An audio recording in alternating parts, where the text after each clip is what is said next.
Hi, everyone. Sorry, had to put my lipstick on. It takes a minute.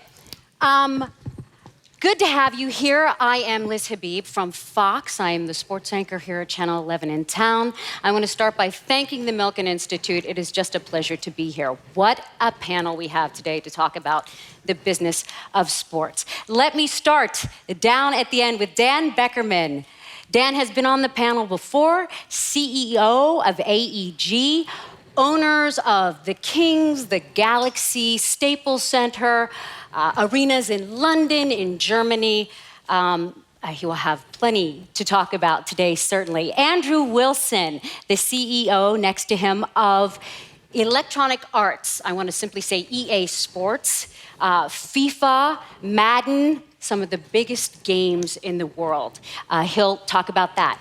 A Fox colleague of mine, just right next to me, David Nathanson, the head of business, Fox Sports Business. Of course, we're talking about the business of sports.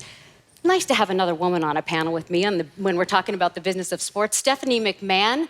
You know Stephanie, WWE. They just came off of a record-setting WrestleMania. Congratulations to you for that. Thank you. And are big in the world of social media. Stephanie will talk about that. And finally, down at the end, Mr. Glazer, good to have you here. His family owns Manchester United, a huge global brand, and the Tampa Bay Buccaneers. Mr. Glazer, let me start with you as we start the panel today and ask you this. What is the biggest challenge you face that you see over the next 20 years? You know, I think the biggest challenge is also perhaps the biggest opportunity. And I think what I mean by that is if you go back 10 years, there wasn't a single person carrying a cell phone with them. And today, you fast forward 10 years, everybody on the planet has a smartphone with them. And what that has done is really allowed us to communicate with the fans in a way that we've never been able to before. So as you sit here today and look at a challenge, one of the challenges, the world is changing so fast. How do we look at these opportunities and really take advantage of the change of the way the world has changed in 10 years? So on one end of the spectrum, that's a big challenge, is how do we take advantage of this? And on the other end, because everybody has a cell phone in their pocket and there's so many different things to be looking at 24/7, how do we engage our fans and make sure that they are in our stadium? And first and foremost, the in-stadium atmosphere is what flows from there. So it's almost two parallel paradigms there. Mobile, so mobile. Stephanie, you guys have just come off a WrestleMania that set records, and your YouTube channel, the most watched or the number one? Yep, the number one sports channel on YouTube actually is WWE, beating FIFA, NFL, NBA, everybody, with 12 billion views in the past 12 months. And you mentioned WrestleMania, which is like our Super Bowl, because we also have 500 live events all over the world. We're in 180 countries, 20 different languages. It really is a unique content proposition where it's protagonists versus antagonists with conflict resolution, but our conflicts are settled in the ring with some of the best action you'll ever see. It's like live action theater. And we have this incredible opportunity to engage with our fan base, because can you imagine WrestleMania, where we had over 75,000 people breaking the Citrus Bowl attendance record, and now imagine nobody in the stadium? Right? How boring that would be. Because our fans are our secret sauce, and digital and social media and mobile only offer more ways for us to engage with our fans at every level. Let me go down to the other end and talk to Dan Beckerman for a minute and ask you. Now, you have teams and you have arenas. It's a much wider kind of thing. What are your great challenges? Well, I echo in a lot of ways what we've heard the panel talk about technology and engaging our fans. And in our case, you know, we're believers that regardless of what happens and how great the broadcast quality is and what new media come into play and how great social engagement and the content that you can get on your mobile device or virtual reality or whatever the different ways that come along to present this great content, we are believers, because we're investors in teams and venues and entertainment districts around the world, that the live experience, nothing can replace the live experience. So there are ways that we can enhance it with technology, and we need to make sure that we're constantly reinvesting in technology and bandwidth and mobile applications that enhance that, but nothing is really going to be able to replace it. So I think our challenge is to think about what's next in the venue business, and always understand that there's something special and communal about being at a live event. You think about the greatest events you've ever been to, and how you felt and who you were sitting with and the way the arena felt and the electricity that you felt. So we need to preserve that, and we need to augment it and supplement it with technology as it becomes available. What we're talking about in a lot of these cases is spending hours and hours watching a game. Andrew, speaking of hours and hours, gamers spend 2 to 3 hours a day gaming. There seems to be nothing but growth and landing in your lap at this point. We are in a remarkable position. Yes, and again, we see our role in the world of sport, as giving gamers and giving fans a way to engage with the sports and the teams and the players they love. Every minute of every day, they're not at an event or they're not watching a live event, again, because that is the heart of everything that we do. And so we think about the world really as moments spent. And if you take FIFA, which was the biggest console game in the world last year, it's our soccer game, we run about 16 million games played a day. That's 42,000 Premier League seasons that get played every day by the community. And so when you think about that kind of connection, and that's on console alone, and then you add to that 75 million players who've downloaded FIFA on their mobile device, and that community is playing on average 11 sessions a day, the kind of engagement you get is pretty profound. And so we think about things a little bit differently. So our job is, okay, how do we get you spending more time with the games you love? And so what we know to be true is if we can get you to engage on more than one device, you engage and monetize at 50% higher on both devices. If we can get you to play more than one sport, so you're a FIFA player, and we can get you to play Madden or UFC or PGA Tour, you will engage and monetize at twice the rate in both sports. We know that if you have 10 friends that you play with, you are 80% less likely to churn out of the ecosystem. So we spend a lot of time, if you're a player who plays on console, introducing you to mobile. We spend a lot of time, if you're a Madden player, introducing you to FIFA. We spend a lot of time looking at the 5 petabytes of data that we take in and say, if you are someone that has 9 friends or 8 friends or 7 friends, we find you new friends. And so the challenge in our world is how do we use this data that we get, the access that mobile devices, consoles, PCs, smart TVs, the dashboard in your car give you to the things that we do to build stronger connections and relationships to leagues, to teams, and to players. You never knew you were being watched so much by the games you're playing, did you? David, okay, so Fox, here we are, we're the legacy media, Given what just happened with ESPN, we see all these layoffs, we see the challenge, the rights fees. What do you see as the biggest challenge? Look, I think all of our businesses always face challenges. So whether it's ESPN or another company, I don't think anyone's alone in that. I don't think there's been a greater time to be in media, and specifically in the sports business, than now. People can access the sports they care about on more devices, on more platforms, on more screens than ever before. There's 3 times more sports available today on television than there were 20 years ago. So when you look at what sports represents in the ecosystem, it's palatable. 92 out of the top 100 television events last year were live sports events. The other 8 were either live events or had live sports lead-ins. So the power of sports on that medium is dramatic. And the ability to drive a broad audience to television while also using other platforms is important. But at the end of the day, for us as a traditional media company, as you said, our job is to be completely untraditional. Is to look at every platform to make sure that our package of events and the rights that we've invested in is broadly distributed and be able to monetize that across a variety of platforms, whether it be OTT, whether it be on PlayStations or on YouTube TV or others. So for us, we can't be stagnant and rely just on one medium as a traditional media company. Our goal is to make sure our package is as widely distributed as possible and monetized across all those mediums. You know, it's funny, I'm sorry, my father, the chairman and CEO of WWE, Vince McMahon, has an expression, you can't think traditionally in a non-traditional world. Exactly. I see a lot of competition here, right? So this was the first thing I said. I said, wow, well, how are we going to watch the Tampa Bay Buccaneers play? Or where does WWE take that away from us? And where do the gamers come in? And aren't you all competing with each other? You want to jump in on that?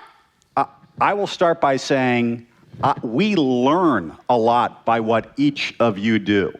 Our investment in the soccer business was in large part driven by what we saw happening on the FIFA game. We saw that the second generation of soccer fans were having children, and those children were playing FIFA, which meant that they knew the players, they knew the formations, they knew the greatest teams out there. They certainly knew Manchester United, amongst other things. And it said to us that that generation of fans is going to be a more educated audience, and that's an area to invest. And that is in part why we acquired the rights to the FIFA World Cup, amongst other things, MLS, Bundesliga, et cetera. So we learn a lot from those platforms, and particularly what the WWE has done in OTT, I think is really at the forefront of what a lot of leagues are doing today. And so we're constantly learning from what each of these players do. Ed, do you want to weigh in on that with Manchester United? You know, I agree with what everybody's saying here, and I don't view it as competition. I think we all are very, a lot of us up here work together. FIFA, the electronic arts works great because you have teams like Manchester United on the game. So I think we all kind of, we work great, Fox works great. So we're all working together here in some respects.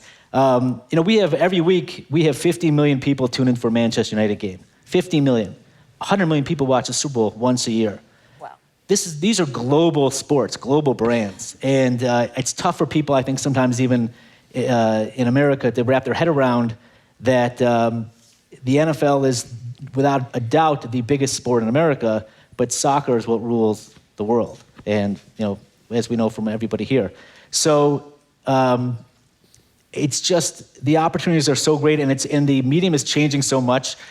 20 years ago, Fox didn't exist. Fox built a network based on the National Football League. They came in, and programming is and always will be king. Every platform that's here today is meaningless without content. Netflix is content. Amazon is content. Everybody's looking for what the next great content is. Live sports is the greatest content on the planet. You just look at the last Super Bowl. You cannot script these games. They're unbelievable, and they always will be. You cannot script WWE. We can make sure it comes down to the wire in overtime every single time. You're guaranteed to get your money's worth. And some would say there's an advantage in that, Stephanie, and maybe there's a huge advantage. The entertainment value, but there's something that crosses over, I think, for everything. The story, the connection to the player. Absolutely. I mean, I think that engagement and storytelling is the ultimate way to connect with an audience, right? That's what makes you relatable. That's what makes people care. And you need to have people care to want to watch the games, to want to watch the content, whatever that may be. And I do think that this, ecosystem, if you will, WWE has a tiered content ecosystem. We have our traditional, which is, linear television programming, where basically we license our rights all over the world. We're in 180 countries and 20 different languages. Then we have digital and social media. We talked about YouTube. We are over 750 million social media followers, trend on Twitter every week. We're live 52 weeks a year, 3 hours Monday night, 2 hours Tuesday night. And then we have our subscription service, our OTT or streaming service, where we just recently announced nearly 2 million viewers for WrestleMania. Andrew, you can talk a little bit about, and we can go to Manchester United or however you want to do this, that you see specific stats. You can tell who in the world, when, what time. Can you let everyone know exactly how specific? I mean, we exist in this really special place, which is, Ed could call me up and say, hey, listen, we're thinking about doing a summer program with Manchester United. Where should we play? and I can tell him exactly where the leading Man U fans are in every city in the world. And I can tell him how much they play, and I can tell him, what their play habits are. And what we see is right before a Manchester game, the engagement is high. First half engagement goes to nearly zero. At half time, it goes right back up. In the second half, it goes to zero. And then at the end of the game, it comes right back up. And so we exist in this really special position where it's almost entirely cooperative for us. So we help leagues grow into markets that they otherwise don't presently exist in. And by virtue of the growth that they get in those markets, our business grows. And we believe we are creating sports fans. I mean, we onboard new sports fans at kind of 6, 7, 8 years of age. And what we're seeing and what we see in the data that comes back is these 7-year-olds know more about soccer, know more about football, know more about the UFC than many people have been following the sport for 50 years, and in some cases, more than the players themselves. And so we're onboarding this new demographic of players, but we're staying engaged with players. The average age of one of our gamers is about 37, 38, but we hold on to them well into their 50s. And so we're growing this breadth of community that is engaging with sport not just during the match, not just during shoulder programming, but every minute of every day, from the moment they get up in the morning to the moment they go to bed at night. And it is the means by which they connect with their friends. And that social connection combined with competition are two of the most powerful motivators of human behavior. And we bring that together in a business, and we work with our league partners and our team partners and our broadcast partners that grows this business. And it's why our business, like FIFA, has been growing 20% year on year for probably the last decade. Wow. And markets like the US are some of the fastest growing markets for us. And it's because of what broadcasters like Fox have done, and again, ESPN and NBC, who have all recognized the value of soccer in this country. But we find ourselves in this unbelievable position where, because of the nature of our engagement, we know a great deal about our players, and we're able to give them more of what they want and help our partners understand what their fans want. By the way, yes? No, I was just going to say, I think that's something we all have in common, is the goal to super serve our audience, right? And data and analytics is only helping us do that. Through the network, through the WWE network, it's a streaming service, so we have access to all of that data as well. Combine that then with digital and social media and all of the viewing habits that we have across all different platforms, and you can now direct target market. You can reach your consumer on a customized level. And I think that's something that we're all trying to get to, because again, super serving that fan base is the key to all of our success and growth. Yeah, absolutely. I mean, that's the reason we got into the ticketing business with our company in the first place, is because that initial transaction when you're searching for events and you're discovering which events you want to go to, that is the first touch point with that fan. And you don't want to cede that to someone else. You want that is an important customer relationship. So whether the relationship starts there or when they get to the parking lot, these are data points that you can collect along the way, and you can put together a rich profile. What does this fan, what other events do they like to go to? What do they like to eat when they're in the arena? What merchandise do they like to buy? What's their social media? Can we survey them? Can we target them? It's value for us as we market other events across the platform. And it's value for our sponsors, and it's ultimately enriches and deepens the relationship that we have with the fan. When I listen to you guys, I just want to stand up and go, sports is king of the world. We're all just making money. This is great. I never want to leave sports. But there are challenges. I know that, yes, this is what TV's built on. This is what everyone's watching. I'm in television. What are the challenges, though? Where does it end? Is this a bubble? And does it go away somewhere? Look, I think sports and news will always be in a position to be best viewed live, right? The difference between 30 years ago or even 5 years ago is, even for sports highlights, people would have to come home, wait, probably watch SportsCenter, wait for their clip to come up, and watch the sports they care about. Today, it's instant, right? There's no need for delayed gratification. There's instant gratification to get even in-game highlights across the major events. So there's no better time than today to be a sports fan, and even as technology evolves, which it will, you will be watching sports across more platforms, whether you are tethered to the cord, whether you're a cord shaver, whether you're a cord cutter, whatever category you fall in. there will be a portfolio of sports available to you. And if you want to just watch the WWE, there'll be that option. And if you just want to watch certain events, there'll be those options. Our job as an investment, really a portfolio strategy in free-to-air networks, national networks, regional networks, digital networks, amongst others, is to make sure that that bundle of events, that investment in that portfolio is as widely distributed and available as possible to those fans. And more importantly, as we invest in rights, because it's becoming a far more competitive market. Even though there's more outlets, there's more people buying sports rights as well. Our job is also to be disciplined and to determine what is going to bring the most value to that portfolio so that we can really maximize it amongst the marketplace. Ed, do you have concerns over the past season? There was a lot of talk about the NFL losing ratings and people watching. I know the Super Bowl solved a lot, but do you have concerns throughout the season of keeping that audience? Not at all. I laugh because when I was a kid, I used to have to call a 900 number to get a sports score.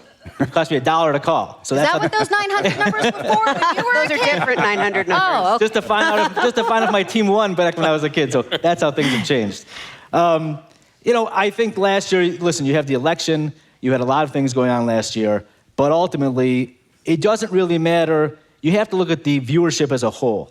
And as a whole, the NFL continues to be here. So whether it's here and everyone else is here, it's still this. It's constantly going up and down, but the NFL remains the number one most watched item on television. So I don't have a lot of concerns because the product is still, it's the only thing left that, sports is live. Sports, nobody knows the outcome, and that's what people want to see, as I said before. And there's so many other places to, as you touched on, there's so many new places that didn't exist even 3 years ago bidding for sports rights and things of that nature. Amazon, and we just had a deal last year with Twitter. This year we just did a deal with Amazon.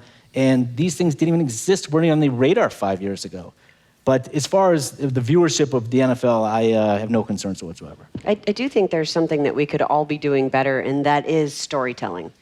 I agree that sports is definitely not going anywhere. It's the base community and competition. It's our fundamental human selves, right? But how do you really engage the consumer? I mean, when you think about the news and you guys and reporters are talking, what do you say?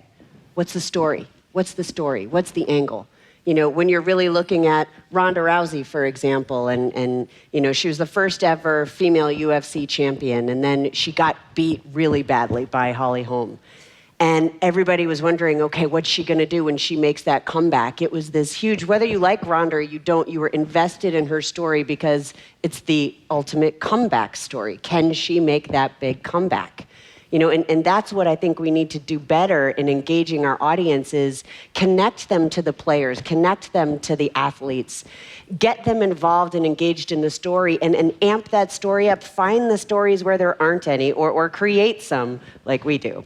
But that I think is something that we can all do a better job of, no matter what your sport is. But isn't that a super advantage for you? You're creating the story. Well, maybe of course you can't create the story with the Galaxy the same way, because maybe with the Galaxy, the story is a negative story, and that brings you to now you're in a situation where the Galaxy had won championships, and you're now in a negative story. So how do you, in the business of sports, move forward with that?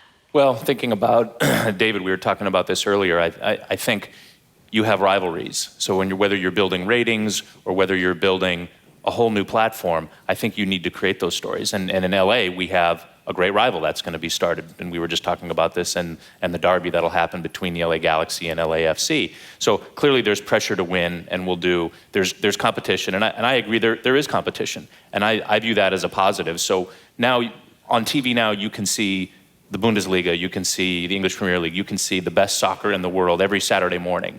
So I look at that, I love that challenge and I love that competition because it forces us as team operators and leagues and team owners to invest and to be better because our fans are educated. They have access to the best quality in the world at their fingertips at any time.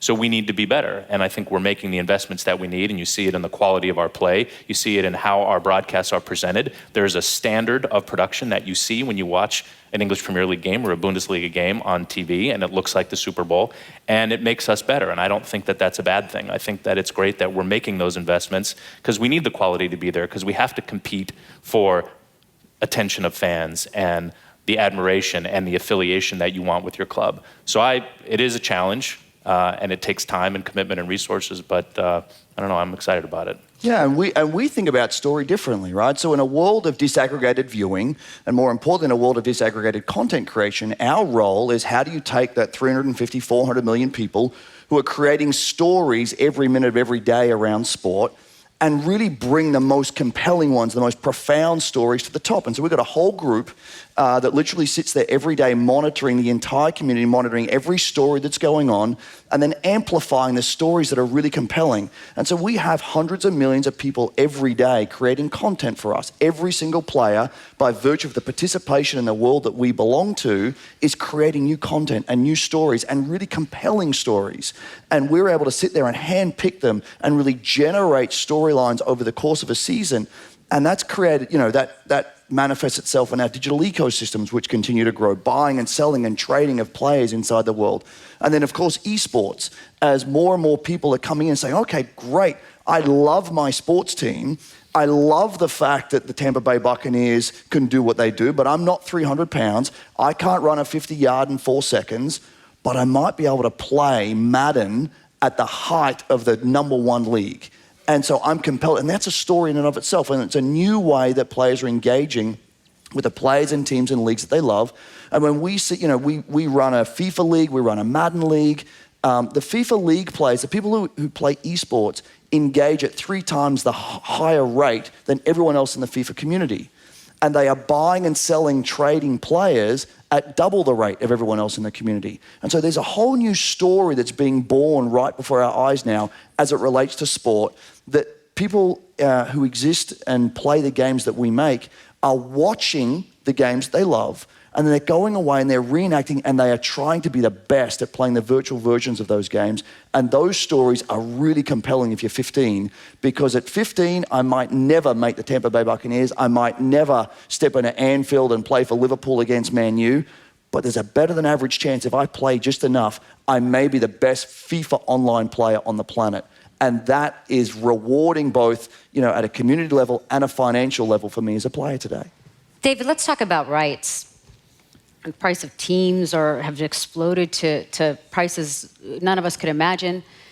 Rights, when rights are being renegotiated now, who knows where these numbers go? Is that even feasible anymore? Are we going to see it leave broadcast and go to Facebook and Google?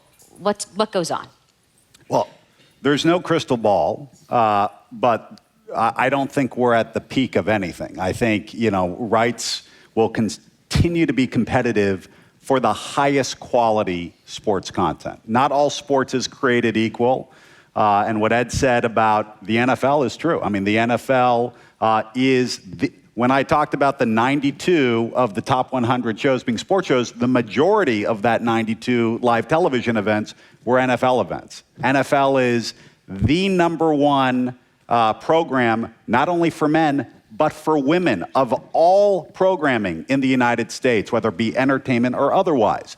So the best sports, the highest quality sports, which everyone on this panel represents, will always command a premium, and there will always be active bidders for that process, whether they're from portfolio companies like 21st Century Fox or Comcast or Disney or CBS, or whether they're from other players, YouTube, Facebook, etc.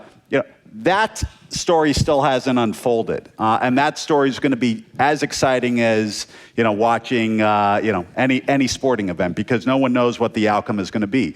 We certainly view them both as friend and foe, right? At the end of the day, you cannot grow and connect with your audience today without being active across the major social media platforms, and also making that portfolio of content available across those platforms if there's a pay legitimate model available. But we always like to say internally that there is no team, there is no league, there is no network that's indispensable. Every platform can live without a team or a league or a platform. They do today. But there are portfolios that are indispensable. And that's sort of the world where I think we sit. 75% of sports content today is viewed by companies that control portfolios from 3 companies: Disney, Fox, and Comcast. So, ultimately, that I think will still prevail. Those portfolios are incredibly relevant. Ed, maybe the NFL is on Twitter on Thursday nights, right? Can you give us any idea? Was it successful? I think it was successful. I think, the NFL, to their credit, has always been a little ahead of some other things, of looking at different technologies and doing things in the media space. And I think that this, for them, was really just more dropping their toe in the water a little bit, just to see what happens. How does it look? And there was a very good response, and I think that led to, as the NFL went back out this year and ultimately did a deal with Amazon, people see, and not to repeat myself, there's so many ways to connect with people, and the fact that we have these different opportunities, I think the NFL is this is just the tip of the iceberg, whether it's Twitter, Amazon, and whatever may be next, of how people are going to consume their sports. And what do you say the number one thing is that you need to do as a team owner? Win. Winning winning. When you talk about sports, winning is everything. Winning solves all problems. In fact, when we first bought the team back in '95, the Buccaneers, I think it was Art Modell walked up to us and said, you could do all the marketing in the world you want. It doesn't mean explicitive unless you win. And we kind of looked at him, and he's 100% right. You look back 20 years, winning is everything. People want to be around winners. Not everybody's life is so great. People have challenges in their personal time. So on a Sunday or a Saturday night, to just escape for a few hours with your favorite team or wrestler or whatever it may be, to be associated with a winner is fantastic. It's thrilling, it's exciting, and you look what it does to a community. I mean, when we have successful teams in the parades and on Monday morning, if the Rams win or if the Buccaneers, or name your team, whatever it may be. We're trying to get the Rams to win. I know you don't care, but yeah, I do. Whatever it may be, it brings a community together. There's nothing that brings a community together more than sports, of people feeling good about something. If the Dodgers are successful, it's an amazing vehicle from kids to adults, where you could sit down with an 8-year-old kid and have a conversation with this 84-year-old grandfather and talk sports. Nothing brings people around the dinner table, Thanksgiving, anything more than sports. Which, let me roll back over here, because the Kings have not won the Stanley Cup in all of 3 years. Oh, my God. Right? And you fired a legendary coach. And the Lakers, of which you own 30%. Yes.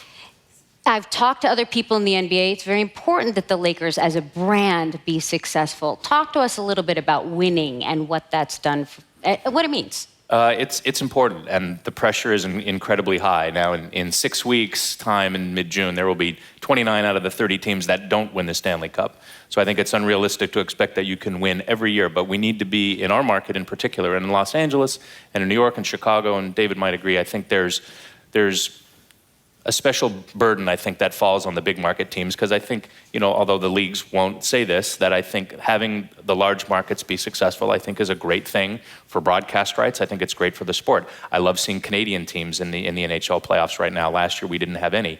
In 2014, it was the LA Kings and the New York Rangers playing in the Stanley Cup final, which was great for the sport. It was great for the league. So the pressure to win is high. I think we need to be competitive every year. I think that's a very realistic expectation. We should start every year thinking that we're going to win the championship and expect that. And you have to build that culture into your team, that people expect that you need to be competitive every year. So does it seem a little harsh that after 45 years of not winning any championships and then winning 2 in 3 years, and now suddenly a 3-year drought, that we'd have to take some drastic measures and make difficult decisions, whether it's on the coaching side or the GM side? That is a difficult business, and there are high expectations that come with it. And I think our coaches and general managers know what they're signing up for, and that this is a results-driven business. And in a high-pressure market like Los Angeles, where there are very high expectations, whether it's the Lakers or the Galaxy or the Kings or the Dodgers, that there's a high bar, and the fans expect it, and our broadcast partners expect it, and we need to make some difficult decisions sometimes.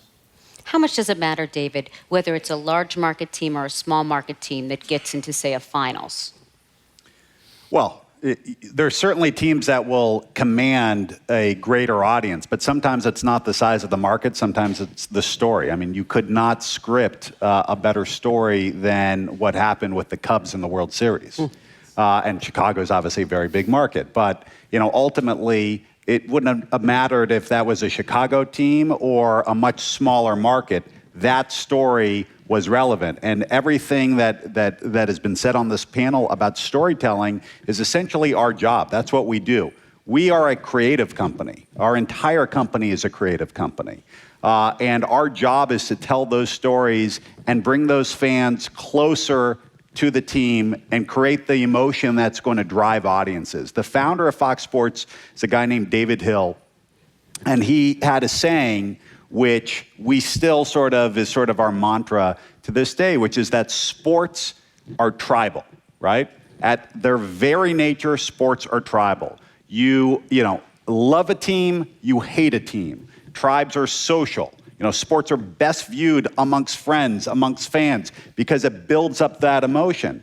And ultimately, within that tribe, personalities and opinions matter, right? You want to hear from people who know what they're talking about, who can provide you insight that you couldn't see yourself, right? Who can bring you closer to the game either through their own experiences or insight. And ultimately, that's what we do every day. And that's certainly what we strive for. Fox has really been lucky. I mean, the Super Bowl was amazing. The World Series with the Cubs, you could, like you said... It's been a great year. Right?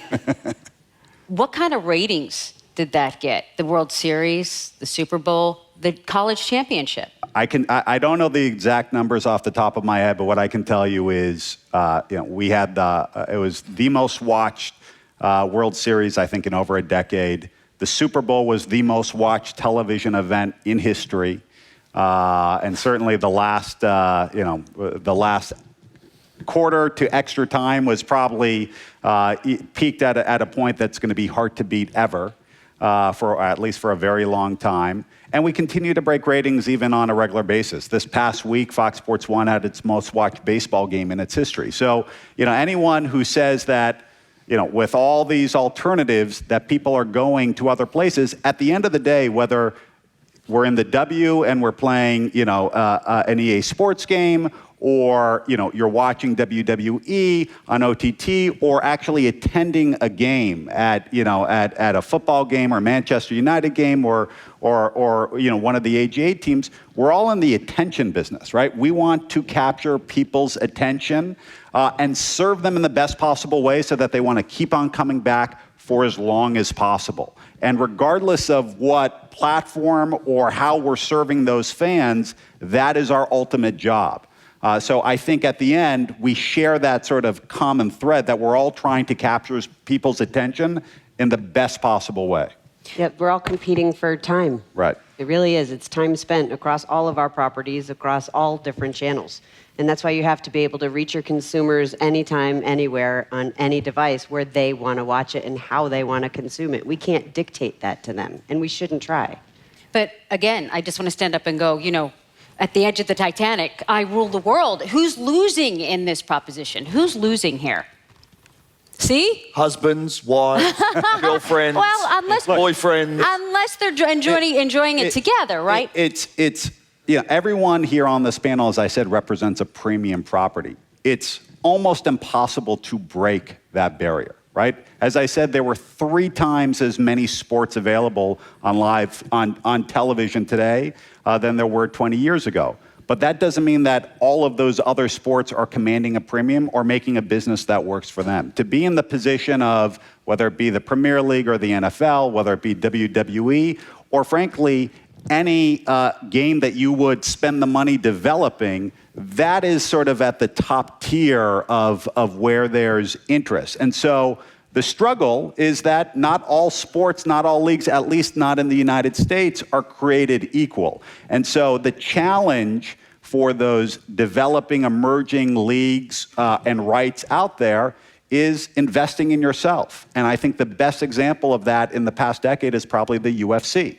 A sport that sort of came out of nowhere, made a significant investment, almost at the point of bankruptcy, multiple times, and emerged to be one of the most popular sports, certainly in that premium category. And probably no one has a better track record over time than the WWE. You probably have the longest track record in television of success in growing on multiple cycles. That's very hard to see for other sports, and certainly the emerging ones. It's actually, I'm sorry. Sorry, guys. No, I keep talking. Go ahead. I was going to say, it's also not a zero-sum game, right? So technology facilitates a level of productivity as a sports fan that wasn't possible 20 years ago, wasn't possible 10 years ago.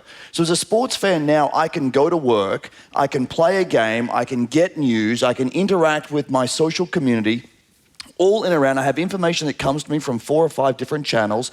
I have the ability to speak once and say it to hundreds of millions of people. And so the notion that it's, someone is losing is somewhat countered by the fact that technology makes us very productive sports fans. Right. And we got some letters from some schools who believed that kids were playing Madden Mobile too much in school, so we had to make some changes there. But on balance, we are able to do so much more in service of the things that we love, and sport is something that we love. Again, social interaction and competition of some fundamental drivers of human motivation. We're able to do more now in and around that than we ever could, and that means we can follow more sports for more of the time. And I think we also need to be able to take calculated risks. You're talking about the longevity of WWE. Forbes actually just named WrestleMania, which is like our Super Bowl, one of the top 5 most valuable sports franchises in the world, behind only the Super Bowl, the Olympics, and the FIFA World Cup, which is great company to keep for the 3rd year in a row. But when you consider the fact that we've disrupted our own distribution model twice, WrestleMania was really my father's brainchild of bringing together everything from pop culture. Social media didn't exist back then. So we had Liberace doing the opening number with the Rockettes. Muhammad Ali was the special guest referee in the main event.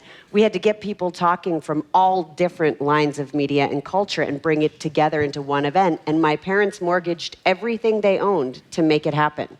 And it was available on closed circuit television, which ultimately pioneered the pay-per-view industry. And then you fast forward 31 years later to WrestleMania 32 or WrestleMania 33 that we just had, where AT&T Stadium, we not only broke our own attendance record at over 101,000 people, not only was WrestleMania available on pay-per-view, but also on any streaming device you own through the WWE network. And we took that risk in launching that streaming service. We actually had a linear deal that was pretty far down the pike of being negotiated, and it was good for us. But for 10 years, they were going to lock up our rights. So we said, well, hang on a second. Let's dig deeper and do some more research. And we found that our consumers watched 5 times more online video than the American norm. And we said, well, we've got something here. And we took a calculated risk in launching this OTT service. And it has now doubled, more than doubled, actually, any pay-per-view revenue that we ever generated. So it's our fastest growing and second most profitable line of business for our company. Let me open this up. You want to? I was just going to say, but it's very important because what you've done also is you have a broad portfolio. So you have the OTT platform, but I think the other platforms also build that ecosystem where absolutely. It is today. That's you couldn't have one without the other. That's correct. And we also program distinctly for each tier, for each platform. You don't get the same content, everywhere, because even social media platforms, Facebook is more news-based, more algorithm-based. Twitter is the same way. It's more real-time news, more so than Facebook. And then you look at Instagram, it's more polished photos. And then you look at all the other platforms, you have to use them different ways. And Snapchat reaches a younger audience. You have to create Snapchat programming is very different than the way you create long-form linear programming. So you have to program for each channel and make sure that you're not cannibalizing your content by just repurposing the same content. You're never going to engage people that way. Let me open up to questions out here. I'm sure that you'll have some. Do we have a microphone? Yeah. How you doing? I think my question is for Stephanie. In regards to WWE's strategy towards Asia specifically, is that something that WWE continues to focus on? And do you take the strategies that work in North America and apply that to Asia wholesale? Or do you have to tweak your business a little bit? Because we've mentioned the UFC a few times, but they seem to have fallen flat on their face in Asia. because they try to just replicate their model in North America and Asia? Well, I can't really speak to UFC, but yes, we do need to be culturally sensitive in terms of what works in different markets. And China is a huge market for us. So we do have a deal with a number of different television operators there, but we were on a 3-week delay. And what we found, again, is there was a lot of piracy watching our content live. So we were actually able to then do a digital deal that we just announced last year with PPTV, where we have digital direct-to-consumer viewing. And WrestleMania was just streamed for the first time in China on PPTV for a subscription. And as far as we know, we're the first sports property to ever have a subscription service for a singular event. And without giving you any of the numbers, it blew away expectations. So we definitely think that there's an opportunity there. We also have a whole recruitment strategy because localization, especially in China, is more important than anywhere else. So you really do need to create that local language content with local language stars. And you need to be able to, of course, engage with the live events. And we bring all of our lines of business to our fans, no matter where they are in the world. That part of our strategy doesn't change. But for example, I think that localized content is very important in the Middle East. We just launched a new Arabic-based, Arabic language, in-language localized content on OSN. And that, localization is really key. Dan, since we're on to the Far East, does the NFL have plans to expand over to China? Are games going to happen there? They're always looking. They're always looking to expand. Or Ed, I'm sorry, It's I said Dan. It's Ed, okay. I apologize. I've been called worse. I answered everything. So listen, the NFL is always looking to expand. They've got a lot of attention in London now. They're looking in Mexico City. They're always looking what is next around the corner. I think when you talk globally in Asia, soccer is much more. It's much more global. I can speak for ourselves. We have over 300 million fans in Asia. Our website's the #1 website, sports website in the world. We're in 231 markets, and we have 7 languages. So Asia is just a market that is just an opportunity for, I think, everybody. It's an incredible opportunity. Any other questions out there? Over here?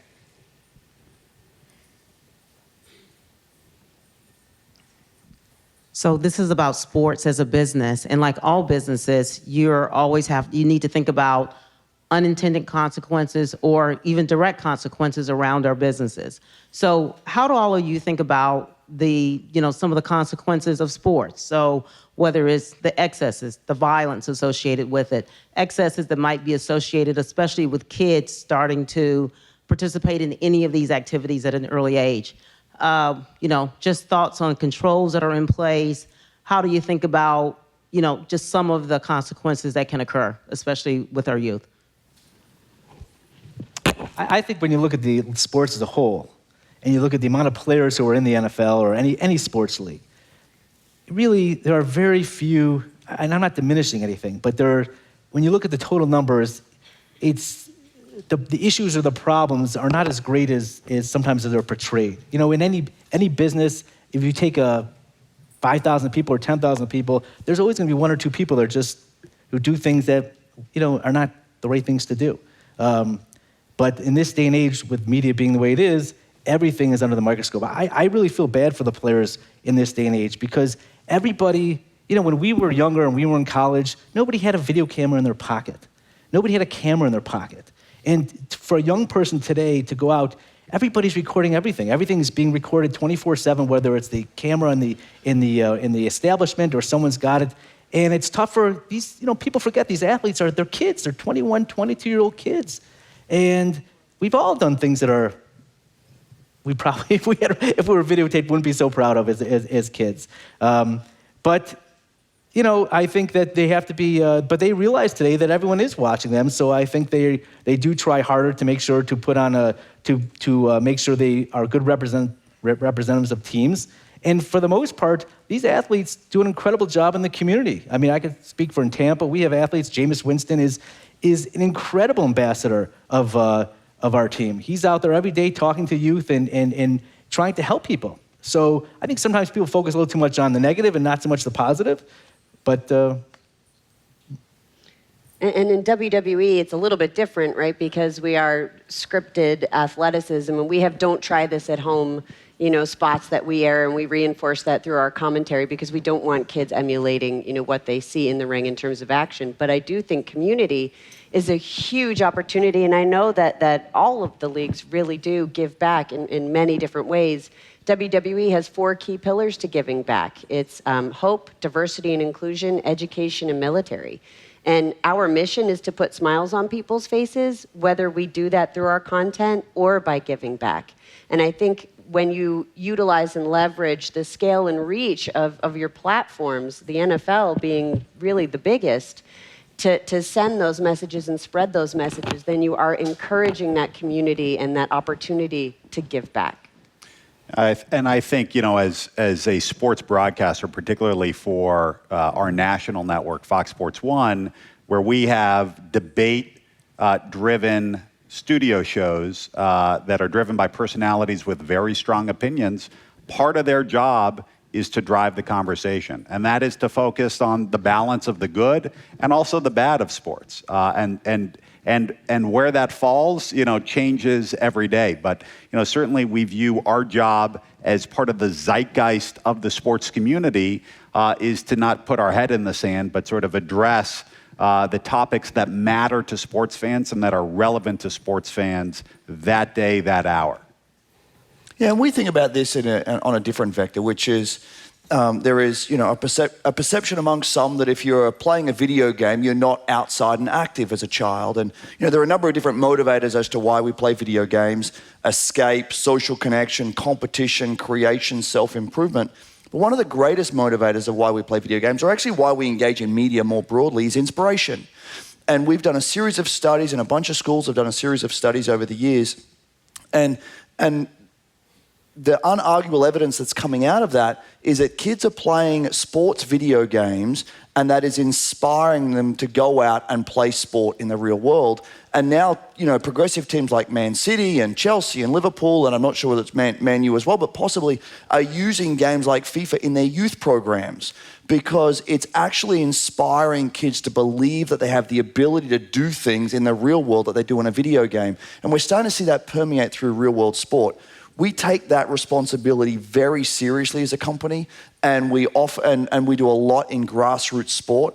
But the outcomes that we're seeing is that kids are coming out more active and smarter as it relates to football and soccer and basketball by virtue of the playing of games, provided that's done as part of a balanced life.